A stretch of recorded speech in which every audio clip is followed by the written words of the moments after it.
Have you ever felt that shift in someone's energy, like they were studying you instead of loving you, like they were calculating how much effort you would tolerate before you finally cracked? This is the part nobody talks about. When an avoidant believes you're easy to play, it's not because you're weak, it's because you're warm. It's because you show up. It's because you lead with understanding instead of ego. And in their world, that combination can look like someone who will stay no matter what. They thought you would chase. They thought you would overthink yourself into submission. They thought you would beg for clarity while they gave you confusion. But what they didn't realize is that your silence would eventually become louder than all their games.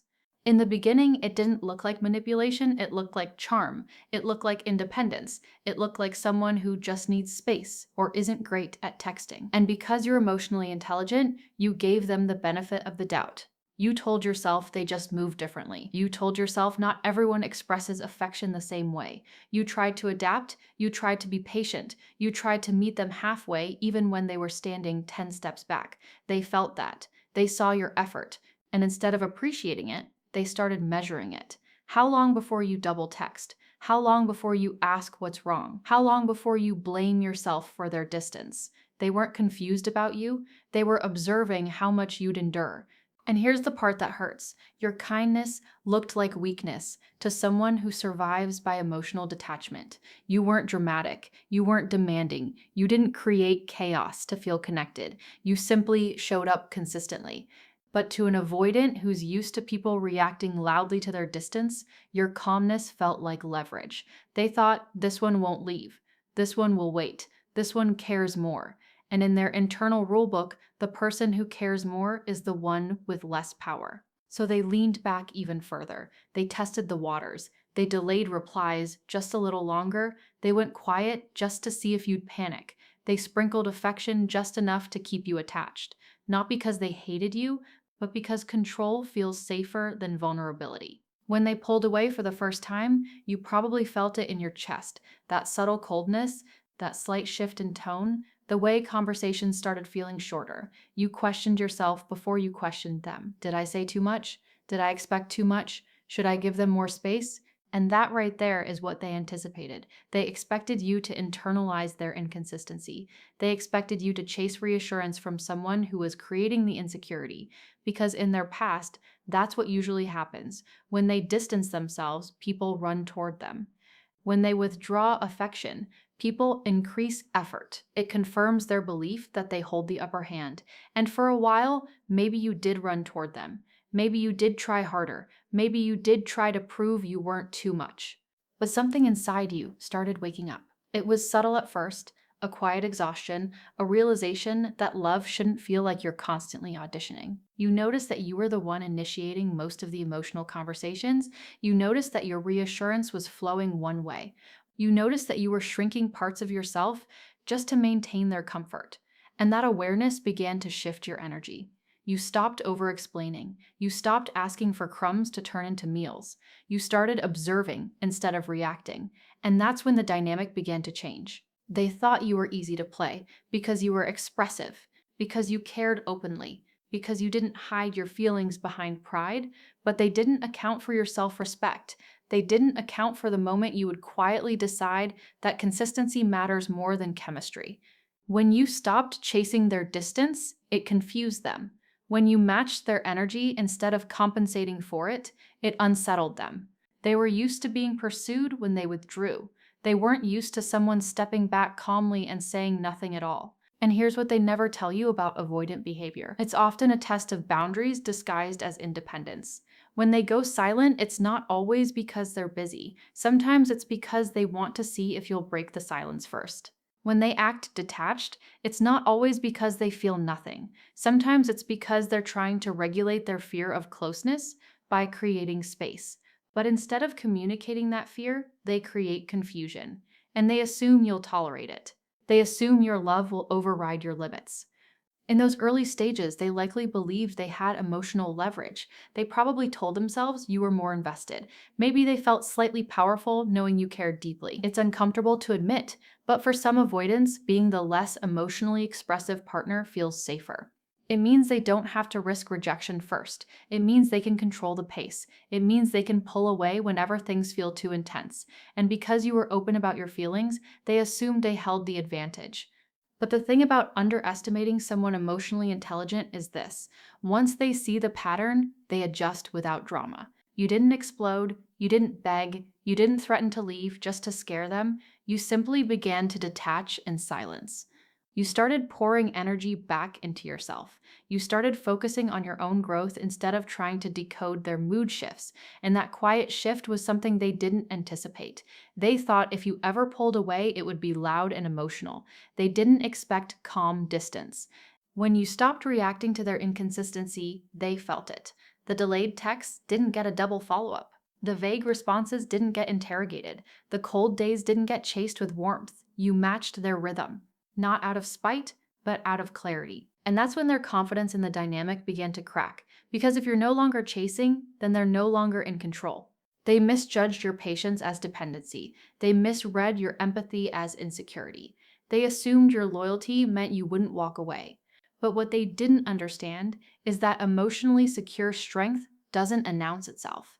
It doesn't threaten. It doesn't compete. It observes. It decides. And when it finally moves, it does so quietly. You see, they thought they were playing a game. They thought they were managing the emotional tempo. They thought they could keep you slightly off balance so you'd keep leaning toward them. But what they didn't realize is that you were never trying to win anything. You were trying to build something real. And once you realized they were more invested in control than connection, something inside you shifted permanently. There's a moment in every dynamic like this where the person being underestimated realizes their worth. It's not loud, it's not dramatic, it's an internal click, a calm understanding that love should not require self-abandonment, and once that understanding settles in, the energy changes. You no longer feel anxious waiting for their replies. You no longer feel compelled to fill every silence.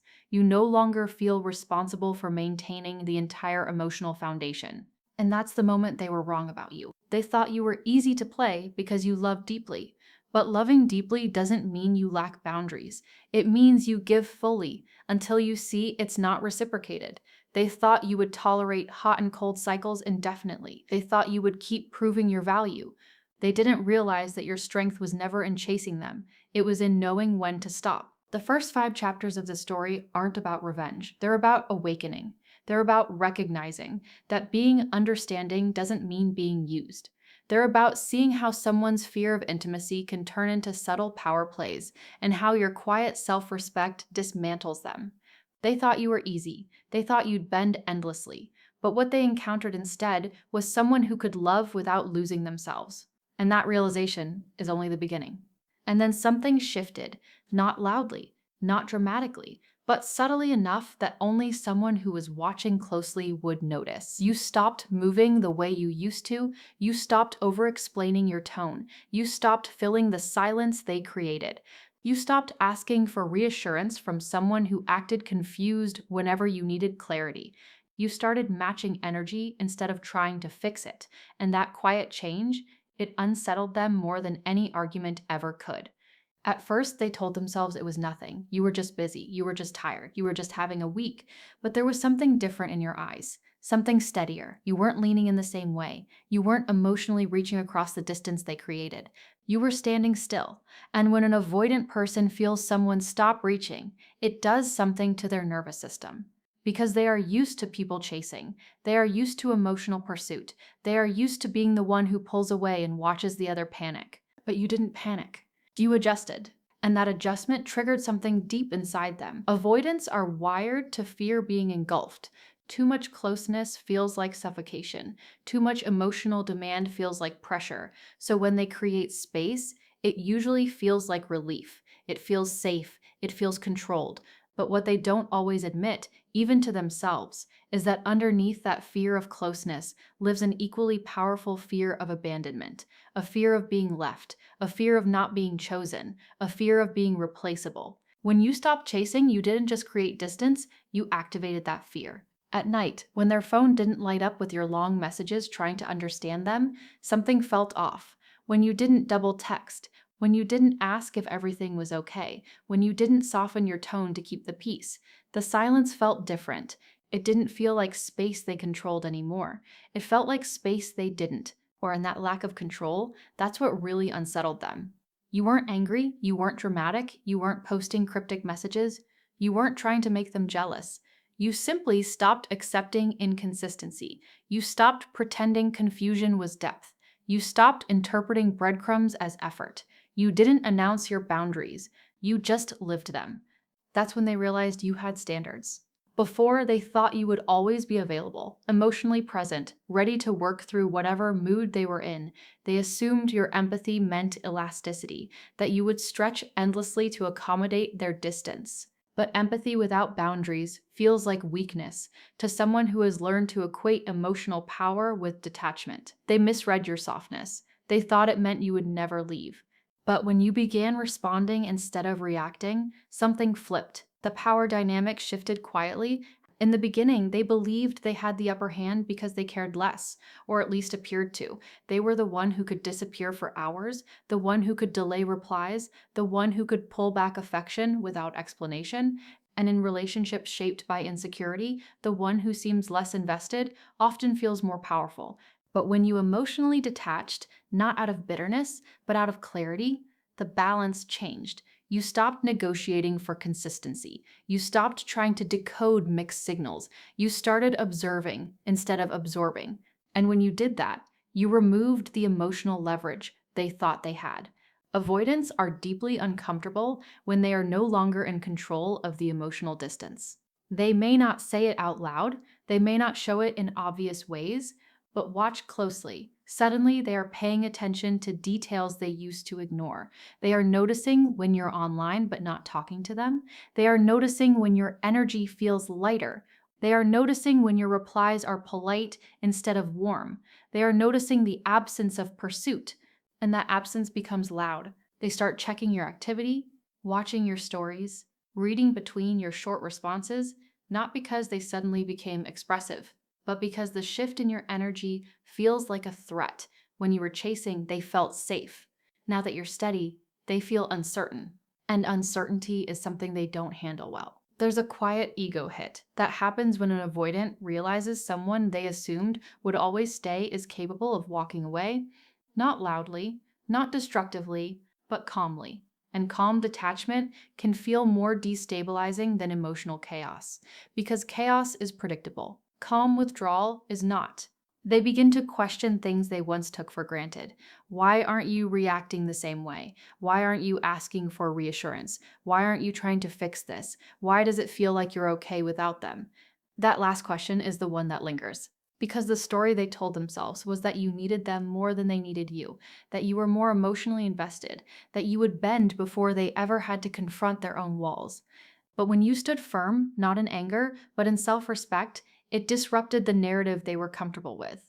And here's the part most people don't understand about avoidance: their emotional processing is often delayed. While you were feeling everything in real time, the confusion, the inconsistency, the emotional whiplash, they were suppressing, compartmentalizing, minimizing, telling themselves it wasn't that deep.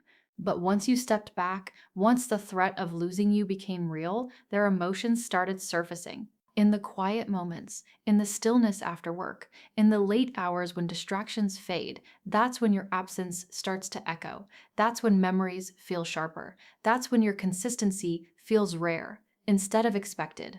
And suddenly they're replaying things. The way you tried to understand them without judgment, the way you gave space without punishment, the way you didn't demand perfection, just effort. They remember the conversations where you offered reassurance instead of accusation. They remember how safe it felt to talk to you before their fear kicked in. They remember the warmth they once pulled away from. And that's when it starts to sink in. You weren't easy to play. You were safe. And safety is unfamiliar territory for someone wired to equate love with unpredictability. Your silence didn't just create distance, it created psychological space. Space where they could no longer distract themselves from their own feelings. Space where your absence forced introspection. And introspection is uncomfortable for someone who survives by avoiding, but in that discomfort, clarity begins forming. They start noticing how calm you were compared to others, how you didn't create drama to feel connected, how you didn't try to control them, how you didn't use jealousy as leverage. You offered something steady, and steady can feel boring to someone used to chaos until it's gone. Then it feels rare. Then it feels irreplaceable. And the irony is heavy, because the very thing they once pulled away from, your consistency, becomes the thing they quietly crave. But by now, you've changed. Not in bitterness, not in resentment, but in awareness. You see patterns more clearly. You feel your own worth more solidly. You understand that loving someone deeply does not require you to abandon yourself.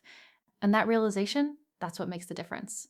Because the moment you stopped trying to convince someone of your value, you became undeniable. They thought you were easy to play because you were kind, because you were patient, because you were emotionally available. But they didn't account for your self-respect. They didn't anticipate your limit.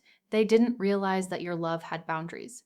And when those boundaries quietly activated, everything shifted.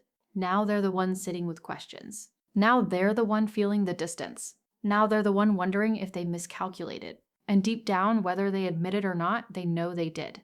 You weren't easy to play. You were just loving without games. And when you finally stopped playing a game you never agreed to, the illusion of control they once held slipped through their hands. And when the illusion of control slipped through their hands, something happened that they never prepared for. Their ego took a hit they couldn't immediately rationalize. Avoidants often survive emotionally by convincing themselves they don't need anyone too deeply. It's a protective story. If they don't need you, they can't be hurt by you. If they care less, they can't lose more. So when you stopped reacting to their distance, when you stopped proving your devotion through over-effort, it quietly challenged that story. Because suddenly the one who was more invested wasn't acting invested anymore. And that's destabilizing. They may not show it outwardly. They may still act calm, detached, unbothered. But internally, there's friction. Because the identity they built, the one who holds emotional power by staying slightly out of reach, starts to crack when someone they underestimated no longer reaches. It's not just about you pulling away. It's about what your withdrawal represents. It represents choice. It represents standards. It represents the possibility that they are not as irreplaceable as they assumed. That's where the ego feels it most. They underestimated your self-respect. They thought your empathy meant you would endlessly excuse their inconsistency. They thought your understanding nature meant you would rationalize every moment of emotional unavailability. They didn't realize that empathy and self-abandonment are not the same thing. You can understand someone's wounds without volunteering to be wounded by them. You can recognize someone's fear of intimacy without sacrificing your need for consistency. You can love someone deeply and still decide that love without effort isn't enough. And once you embodied that truth, something inside them shifted from confidence to curiosity and from curiosity to concern. Because now they have to confront something uncomfortable. Maybe you weren't the fragile one in this dynamic. Maybe they were. Avoidants are used to people chasing them because most people react emotionally to distance. When someone pulls away, the anxious partner leans in. The more distant they become, the more the other person pursues. It reinforces the avoidant's belief that they are in control, that they are desired, that they are needed. But when you didn't lean in, when you didn't panic, you disrupted that familiar pattern. And disrupting a pattern forces reflection. They start replaying moments in their head. The times you tried to communicate calmly, the times you expressed your needs without accusation, the times you offered reassurance instead of control. They remember how safe it felt to talk to you before their defenses kicked in. They remember how patient you were when they withdrew. They remember how you never tried to cage them. You just asked for clarity. And here's where it gets complicated for them. They realize you were the safe one. Not safe in a boring way, safe in a regulated way, safe in a way that didn't threaten their independence. You weren't trying to control their schedule. You weren't demanding constant validation. You weren't trying to merge identities. You were offering partnership. But to someone wired for distance, safety can feel unfamiliar, and unfamiliar can feel threatening. Chaos feels normal to someone who grew up equating love with unpredictability. Intensity feels familiar. Push-pull dynamics feel like chemistry. But steadiness, consistency, calm emotional presence, that can feel foreign, almost suspicious. And sometimes instead of leaning into safety, they sabotage it. Because if something feels too stable, it means they might have to lower their guard. It means they might have to risk being known. It means they might have to admit they care. So they created distance. But once you stopped filling that distance with effort, the silence became loud. There's something about silence that forces truth to surface. When you were constantly engaging, constantly explaining, constantly trying to connect, they didn't have to sit with their own feelings. Your presence buffered them from introspection. Your effort masked their avoidance. But when you stepped back, the distractions faded. And in that quiet space, they started feeling things they had pushed down. They feel the absence of your reassurance. They feel the lack of your warmth. They feel the missing consistency. They may not articulate it as longing. They may frame it as curiosity, as boredom, as wondering what you're doing. But underneath it all is a simple truth. Your absence feels different than they expected. They thought you would fight harder. They thought you would protest louder. They thought you would beg for clarity. Instead, you accepted what was shown to you and adjusted. And that adjustment is what broke the pattern. You didn't try to win them over. You didn't try to prove your value. You didn't try to outmaneuver their distance. You simply stopped participating in a dynamic that required you to shrink. And that kind of strength doesn't scream. It doesn't threaten. It doesn't manipulate. It stands still. Avoidants often don't process loss in real time. While you were feeling the weight of their inconsistency immediately, they were compartmentalizing, distracting, minimizing, telling themselves it wasn't serious. But once the reality of losing access to you becomes tangible, their emotional processing begins. And it doesn't look dramatic. It looks like late night thoughts. It looks like scrolling through old messages. It looks like rereading conversations where you showed up fully.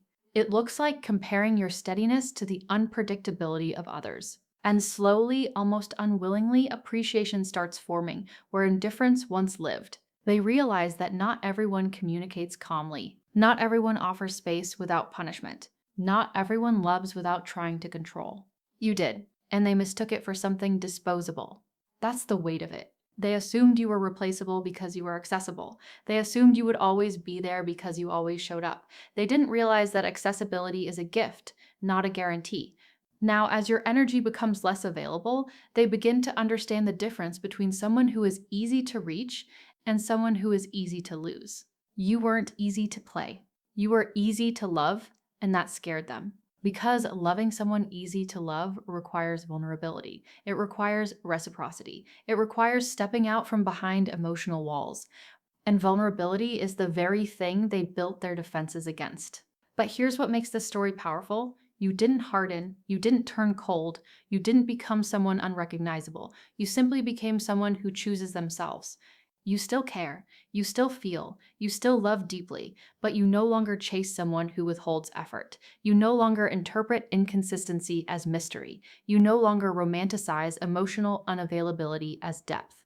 And that shift, it forces them to confront something they've avoided for a long time. The possibility that their distance cost them something real. The possibility that their need for control pushed away someone who offered safety. The possibility that they misjudged the strongest person in the room. Because strength isn't always loud.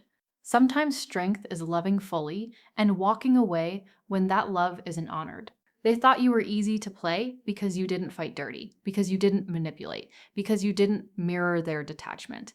But what they didn't understand is that the calmest person in the room is often the most powerful. And by the time they begin to realize your value, you're no longer trying to convince them of it. You're simply living it. And now we arrive at the part they never prepared for. The part where the silence doesn't just echo, it teaches. When you stopped filling the space, when you stopped cushioning their avoidance with your consistency, they were left alone with themselves. No emotional buffer, no reassurance to lean on, no one decoding their moods for them, just stillness.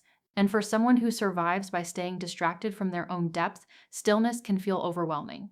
The silence became loud, not because you were posting indirect messages, not because you were trying to provoke them, but because your absence removed the comfort of being chosen without effort. You were no longer validating their distance by chasing it. You were no longer proving your devotion through overextension. And in that quiet, they began hearing thoughts they used to outrun. Did I push too far? Did I misread them? Were they actually stronger than I thought? That internal dialogue is uncomfortable. Avoidants often rely on emotional suppression to feel safe. If something hurts, they minimize it. If something feels vulnerable, they detach from it. But loss has a way of bypassing suppression. When someone who felt secure and steady steps back, it exposes what was taken for granted. And that's when consideration begins. They start thinking about reaching out. Not in a dramatic movie scene way, not always with grand declarations. Sometimes it's subtle, a message that seems casual, a check-in disguised as curiosity, a reaction to something small. Because admitting they miss you would require admitting they care deeply, and that level of vulnerability doesn't come easily.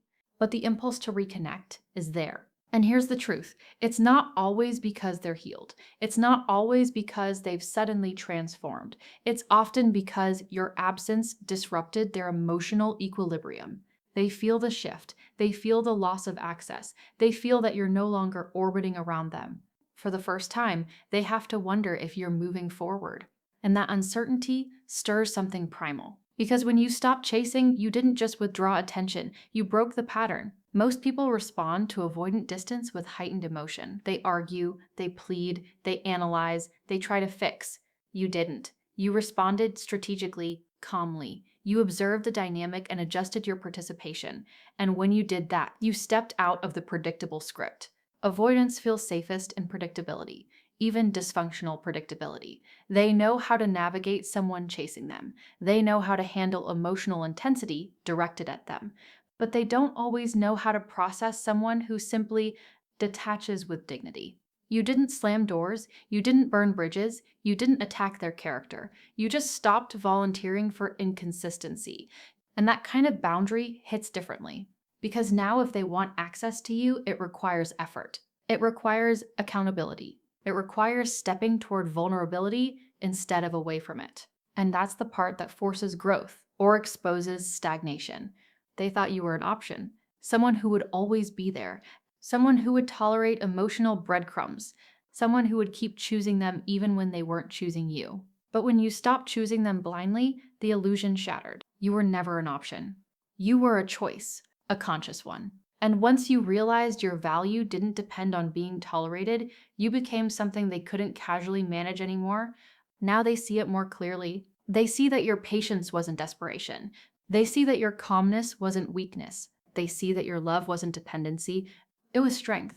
It was maturity. It was emotional intelligence. And the hardest realization for them is this: you were offering something rare. In a world where people play games to protect their egos, you showed up authentically. In a culture that glamorizes detachment, you chose depth. In a dynamic where they leaned into control, you leaned into connection. And when you finally withdrew that connection, it wasn't chaos that followed. It was clarity. Clarity for you, that love should feel mutual. Clarity for them, that they miscalculated. They thought you were easy to play because you didn't compete for power. You weren't trying to win. You weren't trying to dominate the emotional field. You were trying to build something real. And when you realized they were more invested in maintaining distance than building closeness, you made the quietest, strongest decision possible. You stepped back. Not because you didn't care, but because you cared about yourself too. And that's the part that changes everything. Because when someone loves deeply but refuses to self-abandon, it forces everyone around them to rise or be left behind. Maybe they will reach out, maybe they won't. Maybe they will wrestle with their ego. Maybe they will convince themselves you weren't that important. Avoidants are skilled at reframing loss to protect themselves. But deep down, somewhere beneath the rationalizations, they know you were steady. They know you were safe. They know you were real. And even if pride keeps them silent, even if fear keeps them distant, there is something unforgettable about encountering someone who loved fully and walked away peacefully. You didn't try to prove your worth louder. You proved it by refusing to beg for recognition. That's the lesson they carry. That's the imprint you leave. Not as someone who is easy to manipulate, not as someone who is desperate for attention, but as someone who embodied love with boundaries. And here's the message for you, the one listening, the one who felt underestimated. Your strength was never in chasing someone who withdrew. Your strength was in recognizing when effort became one-sided. Your strength was in loving without losing yourself. Your strength was in choosing peace over potential. They thought you were easy to play, but what they met was someone who could love deeply and still walk away. Someone who could be warm and still have limits. Someone who could feel everything and still choose self-respect. And that kind of person isn't easy to play. They're impossible to forget.